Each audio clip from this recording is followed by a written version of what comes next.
Bonjour à tous. Dans cette vidéo, nous allons donc étudier les principaux ensembles de nombres à connaître au lycée. Alors, on va commencer par les entiers naturels.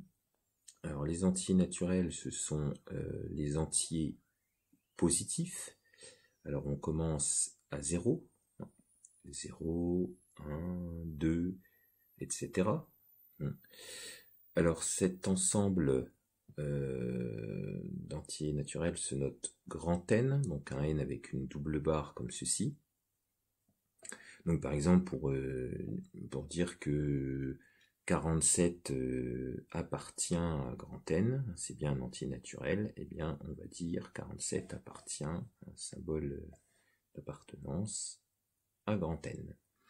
Alors, ensuite, on va passer donc... Alors sur les entiers naturels, on verra notamment quand il y aura les vidéos qui concernent l'arithmétique, on aura un certain nombre de résultats qui vont être propres à cet ensemble grand N. On verra également pas mal de résultats aussi que l'on pourra prolonger à l'ensemble de ce qu'on appelle les entiers relatifs. Alors les entiers relatifs, en fait, on considère toujours les entiers naturels, 0, 1, 2, etc. Mais on va leur ajouter tous les opposés. Donc, par exemple, on va trouver dedans moins 5, moins 4, etc. Donc il y aura moins 1, moins 2 et tout. Voilà. Alors cet ensemble d'entiers relatifs, on les note grand Z, avec une double barre comme ça. Alors ça vient de l'allemand zahlen, qui signifie compter. Donc par exemple, si on prend moins 12 000, voilà, moins 12 000 est un élément de grand Z.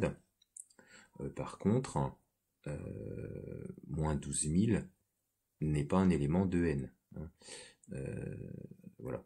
Donc, grand N est entièrement contenu dans grand Z. Donc, on va noter ça de cette manière-là. Grand N est contenu dans Z. Voilà. Une première inclusion des ensembles que l'on va étudier là. Alors, c'est pareil, les entiers relatifs, on aura des résultats, notamment en arithmétique dans d'autres vidéos. Donc, il ne faut pas confondre le symbole d'appartenance ici et l'inclusion d'un ensemble dans un autre, ici. Voilà. Alors, il se trouve que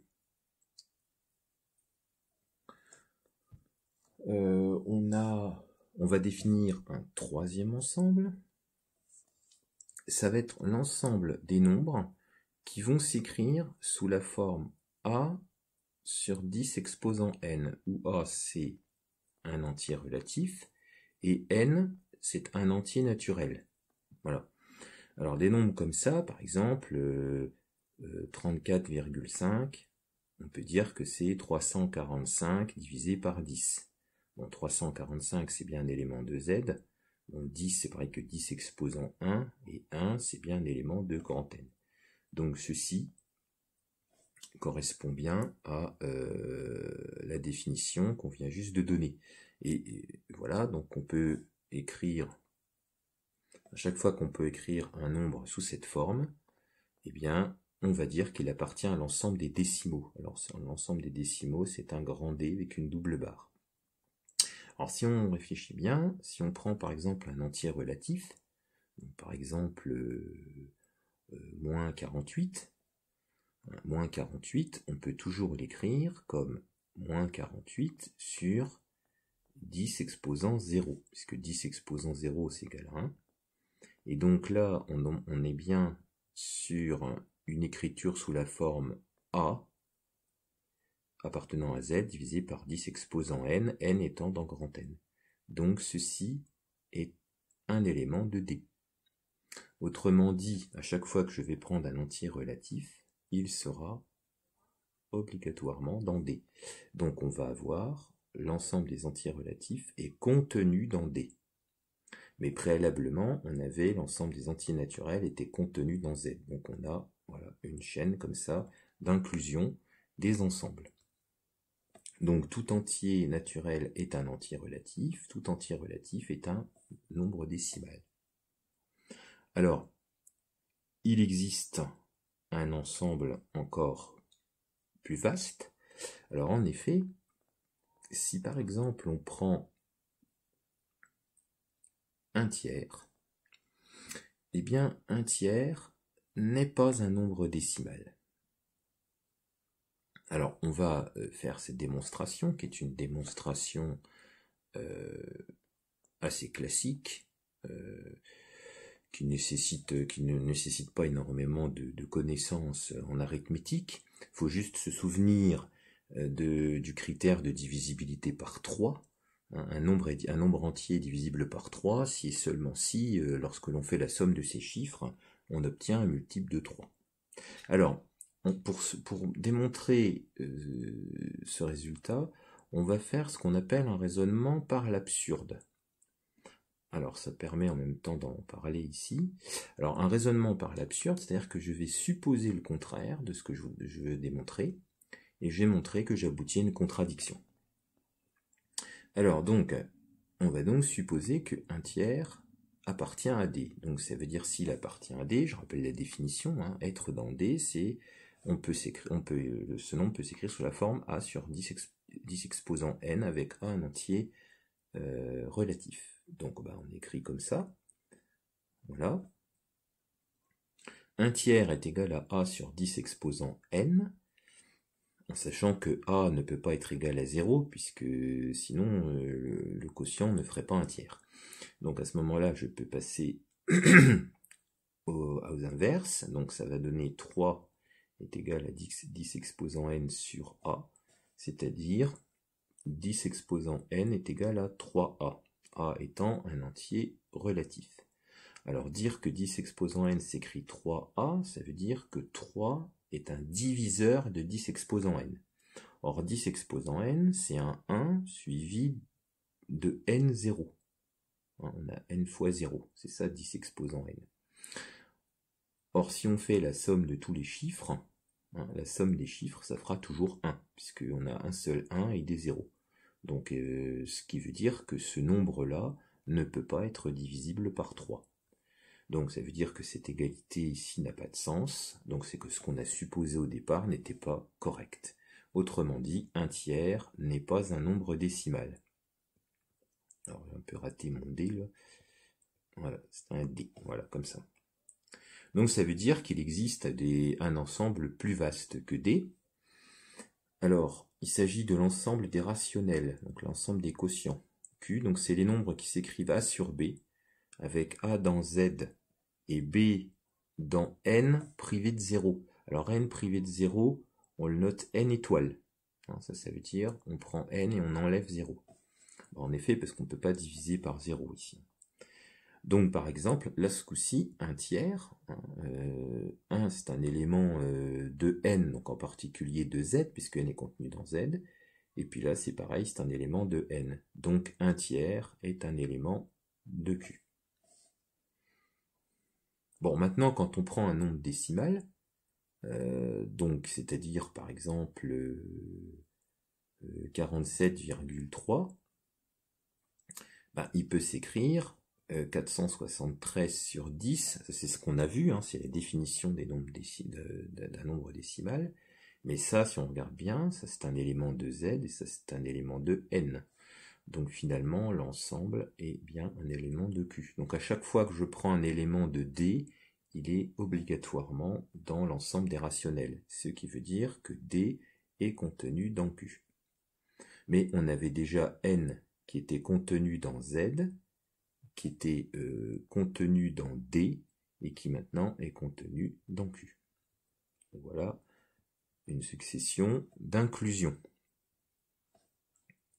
Alors dans les vidéos qui seront consacrées à l'arithmétique, on va démontrer un résultat qui est un résultat assez classique, à savoir que racine de 2 n'est pas un élément de Q. Donc on fera une vidéo pour démontrer ce résultat, parce que il y a notamment un petit lemme à démontrer préalablement, il faut avoir fait un petit peu d'arithmétique.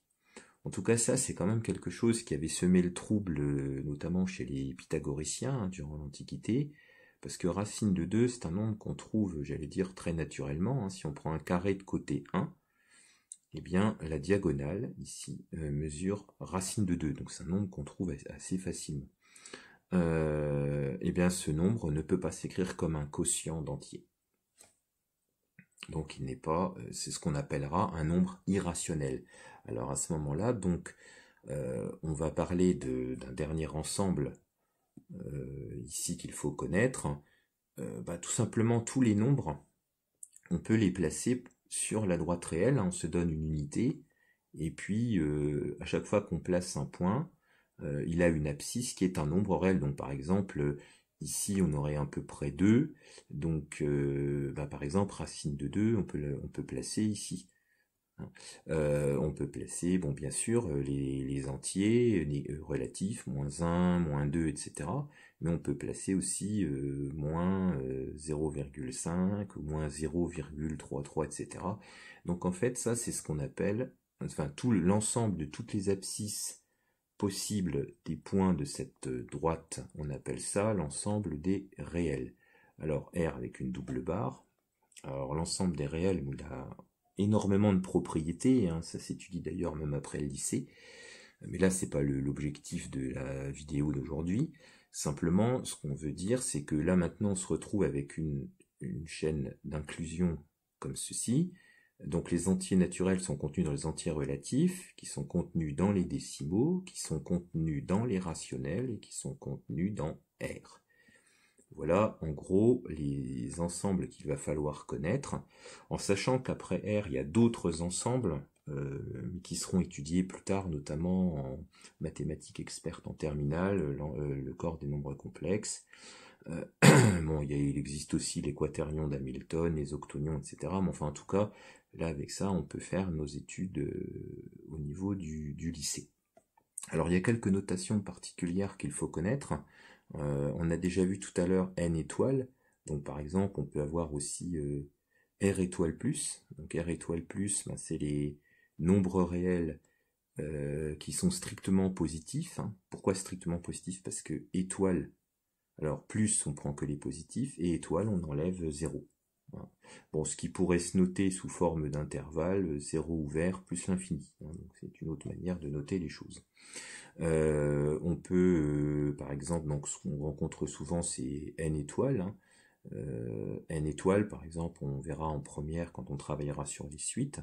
Donc, ce sont les nombres entiers naturels, mais on commence à 1. Hein, donc, on commence à 1. On peut travailler avec z-. Donc, z-, c'est tous les entiers relatifs, et on enlève n étoiles. On enlève n étoiles parce qu'il faut... dans z-, il y a 0 quand même. Hein. Donc c'est tous les entiers négatifs sauf 0. Voilà, alors j'espère que tout ça vous paraît bien clair. En tout cas, le lien hein, ici, toutes les inclusions des ensembles les uns dans les autres. Hein. Si des fois il y a des choses qui ne vous paraissent pas claires, n'hésitez pas à me contacter. Je vous remercie.